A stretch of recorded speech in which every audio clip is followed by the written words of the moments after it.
मिस्र के राजा रामेसेस द्वितीय ने 2000 रथों और लगभग 20,000 पैदल सैनिकों के साथ हित्ती साम्राज्य की सीमा पर अचानक हमला कर दिया।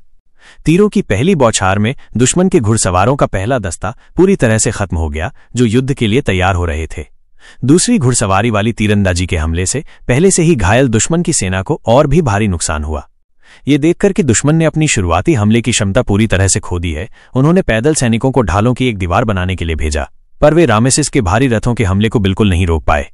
दुश्मन की रक्षा पंक्ति को तेजी से आते रथों ने तुरंत चीर दिया। राजा की सेना बिना किसी रोक टोक के दुश्मन के अंदर तक पहुंच गई, लेकिन इसके बाद करीबी लड़ाई शुरू हो गई। रामेसेस ने एक सैनिक को फेंक दिया जिसे एक तीर लगा था और फिर अकेले ही रथ चलाते हुए लड़ाई की, लेकिन जल्द ही 2 दुश्मन के रथों ने उसे घेर लिया। बहादुर रामेसेस बिल्कुल भी नहीं डरे।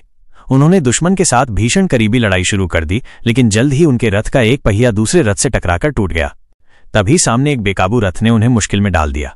जब रामेसेस मुश्किल से खड़े होकर अपना हथियार लेना चाहते थे तो एक और रथ उनकी तरफ तेजी से आ रहा था। जब ऐसा लग रहा था कि वो रथ के नीचे कुचल जाएंगे तो मोसेस, जो खुद लड़ाई में व्यस्त थे, ने उन्हें देखा। उन्होंने बिना सोचे समझे जमीन पर पड़ा एक भाला उठाया और उसे आते हुए रथ के पहिए में डाल दिया।